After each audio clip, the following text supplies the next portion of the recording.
Yes, so this now your health corner on top the Good Morning Naija show where me, your one and only Dr. Adora, they give you all the better information where you need. And I don't give you plenty better gist on top how you guys so they take care of your body. So make sure say they smell nice, your mouth they smell nice. And yesterday, Seth, I've been saying to you about your hair, how you guys so they wash them, at least ladies especially, because I know most guys when they bath, they wash their hair.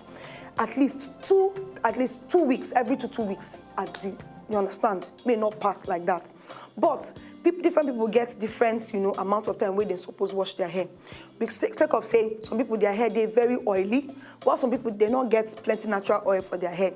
But if you they wash them like that, if they wash out all the natural oils where they make the hair con they break or make it damaged. So if you get excessively oily hair, however, if it's necessary for you to wash them as more often than people who don't get oily hair. The amount of times a week where your hair suppose they wash, they depend on how your hair be for different people. Just they aware say your hair gets particular smell.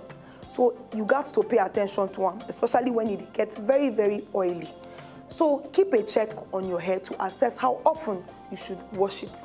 If you know say you do plenty exercise, they do sports, or you take part in any activity where they make your hair, that now your scalp to they sweat well, I beg, wash your hair very often, if possible, every day. From there, we go waka enter your face. This one applies to both men and women. Not be only women supposed clean face. Because as a part of good overall hygiene routine, you got to wash your face every morning and every night.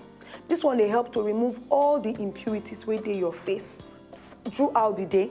And then any oil we don't accumulate on top of your face overnight. It also help remove makeup for women who like to rub plenty things for their face like me. Then also, moisturizer or sunscreen where you don't apply to prevent, sunburn and all of that. You got to make sure say you wash your face to prevent acne also. That now people will get plenty pimples because it will give you clean, brighter appearance every day. And make sure say you pick the right cleanser for you. Not be me go tell you that one. You go meet your beautician. That one go recommend the right cleanser where they good for your skin. Because not be everybody's skin they the same. So no use the one where your friend you say, should they cleanse face, make I follow them. No. You fit try a few different kinds until you find the particular cleanser will go work for you. And like I talk, go meet your doctor, pharmacist, or beautician. Himself go test your skin to find the right kind of cleanser where your skin need. Then also when you cleanse finish, it is very important make you moisturize after you wash your face. Because this one they help prevent dry, irritated skin to promote good skin health. Then ladies, this is for you. I beg, make you they change your feminine products. All those things where you they use as woman. You understand what I talk now? All those things where they use down below and the rest of them. They change your products often. If you say you did on top your period, you got to they change your pad, your tampons in case you they use them. Then if not, this one's fit lead to spilling or, you go notice say, you just they throughout the day, all of a sudden, you stand up, person tell you, say, like say you don't stain yourself. So I beg, try they change them. Not use one pad throughout the whole day. Even if you feel say they flow too well, I bet at least 3 times a day. Change yourself. Then at least wash yourself, Find a way to keep yourself clean. Make you they smell fresh. Some women don't know, say when they sell red oil like that, they smell. So I beg, try to make sure say you they shower well and change your product off like I talk because it go help to they make you feel cleaner and to prevent odor.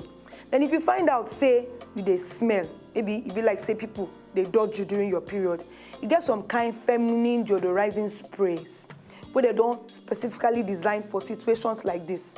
Apply them according to the instructions on the bottle. Don't apply, no talk say Dr. Dora say make you apply spray directly to your down below because this one will go cause irritation. Now here I go bar break on top the matter. Tomorrow I go give you some kind gist on how you go fit they prevent some kind jabajantis odor where they follow some kind people. My name is Dr. Adora and I go see you tomorrow.